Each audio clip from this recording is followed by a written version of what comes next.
Hi. Welcome to part 2 of our conversation on finances, taxes for personal, business, and even Chama finance on Hustles Zetu. So we shall be talking to our finance expert, Mr. Joseph Kanani. We are here and we want to know, how can one legally avoid paying taxes? Karibu sana. Okay, thank you so much. Karibu viewers. In the last episode, we talked about taxation and how it's people look at it from a punitive perspective. Yani ni mzigo, ni kama unapanishiwa. Ni kweli. Na it literally makes your money less. Ni kama ulikuwa unafaa kwenda nyumbani na 10,000, unarudi na 7,000. So swali ni how can we avoid paying taxes? Legally, that and is. do it legally. Yes. Yeah, so I think we have already defined that. The illegal way to do it is tax evasion. Now, tax evasion simply means you're doing what we'd call creative accounting. You know, like you've made sales, but you refuse to record them in your books.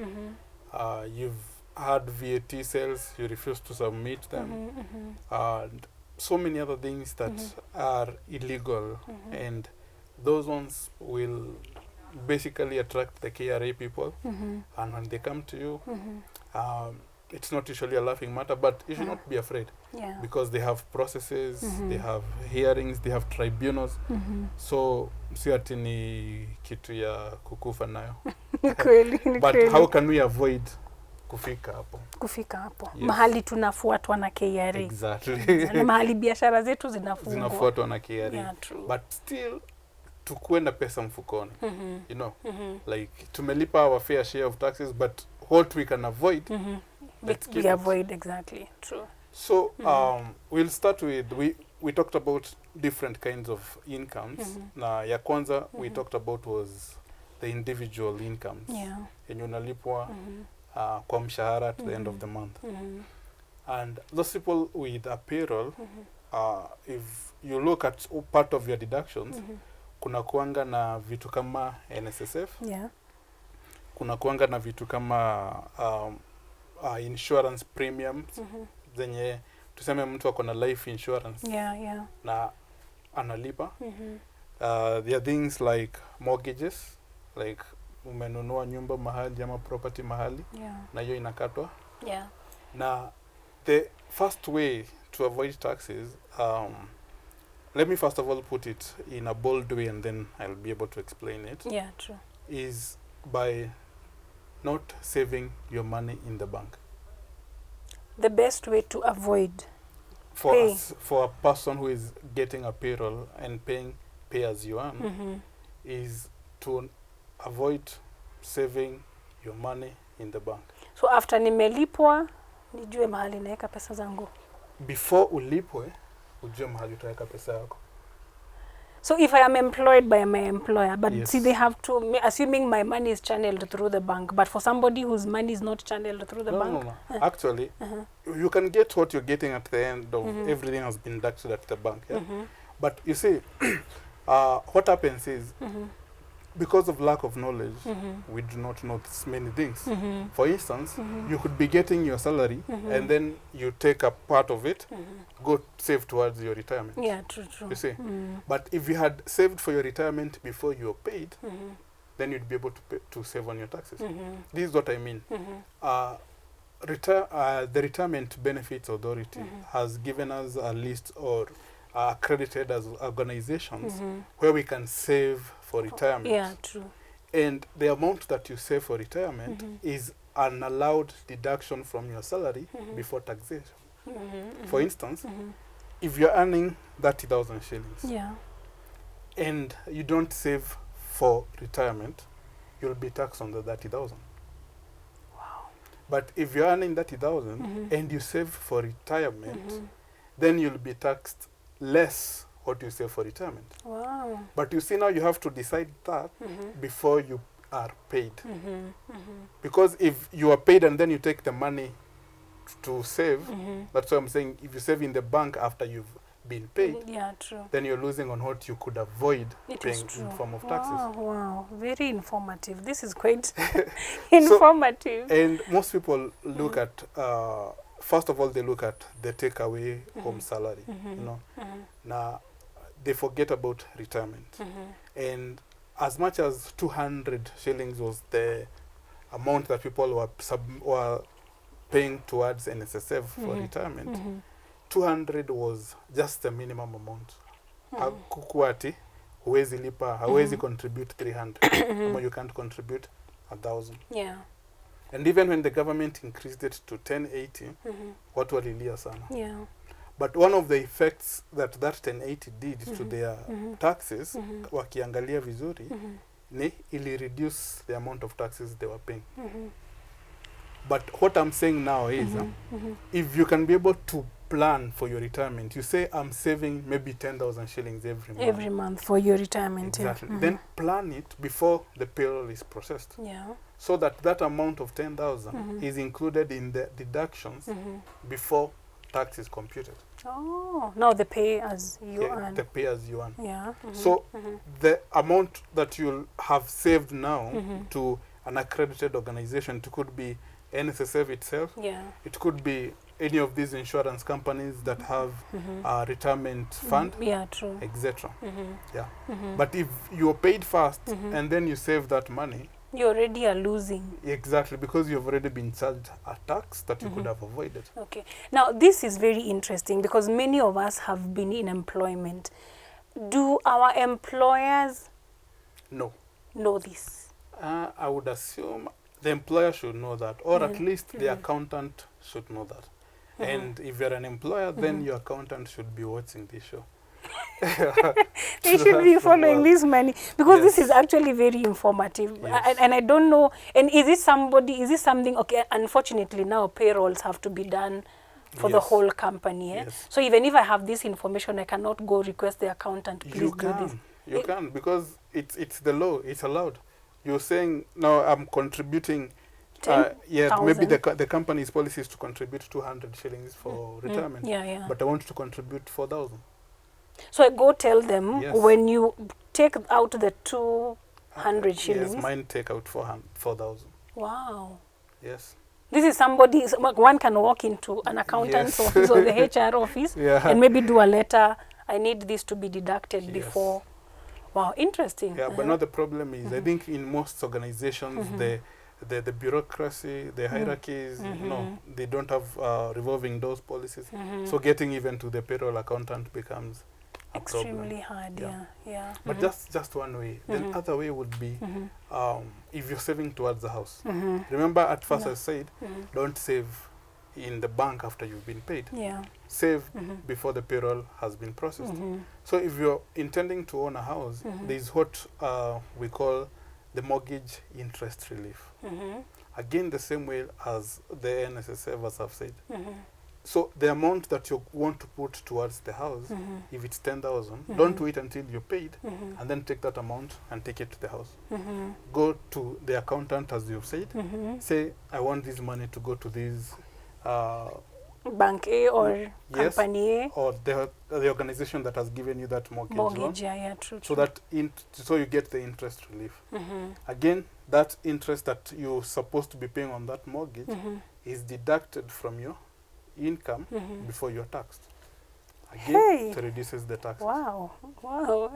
Yeah. So any other way of avoiding tax, avoiding paying tax, like Yes. legally.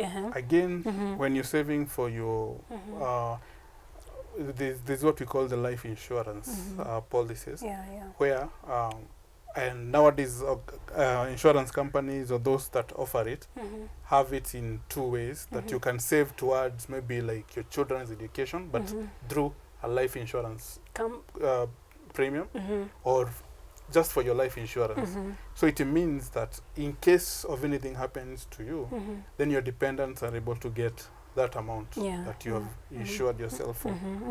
And through God's blessing, if nothing happens to you, at the end of the period that you have insured that amount, you can get the full amount. But there is a premium that, or rather the installment that you pay to that insurance company every month. So that amount that you're paying towards that company, KRA allows you to deduct 15% of that premium from your salary before you're taxed. Wow.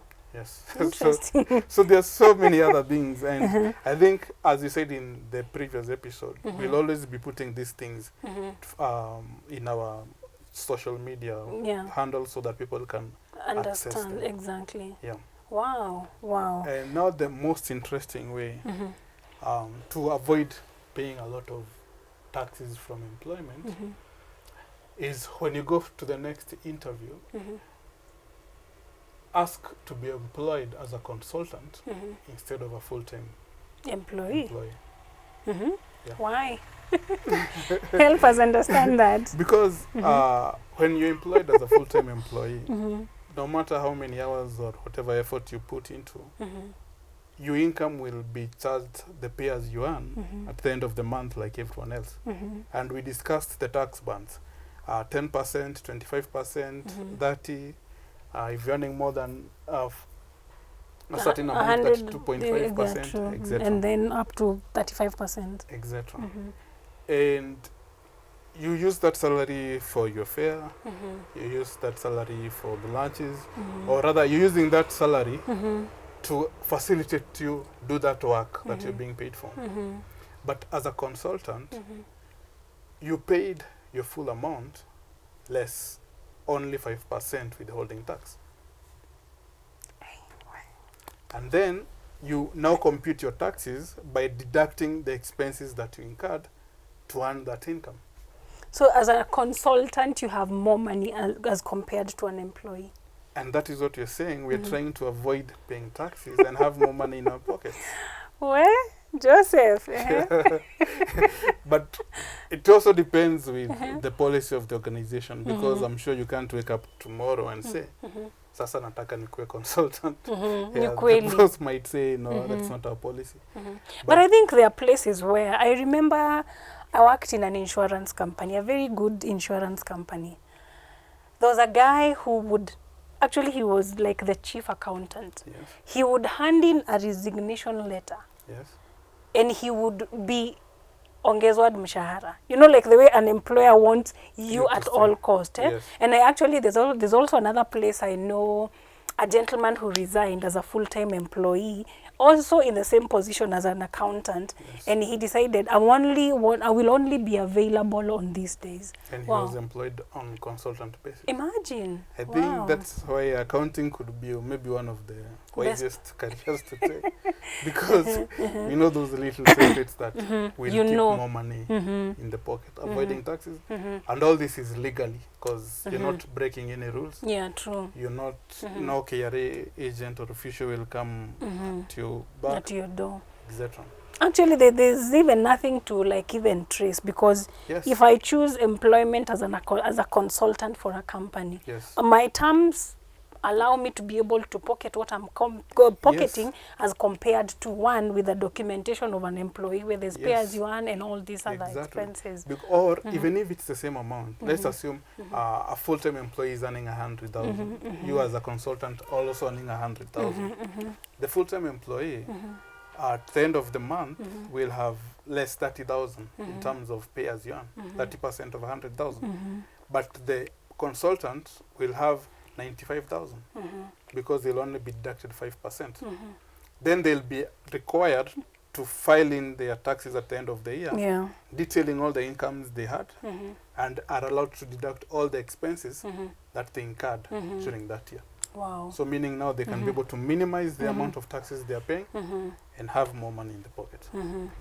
So maybe, Joseph, in maybe 3-4 minutes, you can recap, you know, in number form, how can one legally avoid tax, and especially for businesses? Okay, now for businesses, I think we haven't even touched. I don't know how many minutes we have, but basically for businesses, if I can quickly go through it, is knowing what expenses to deduct. This is what I mean.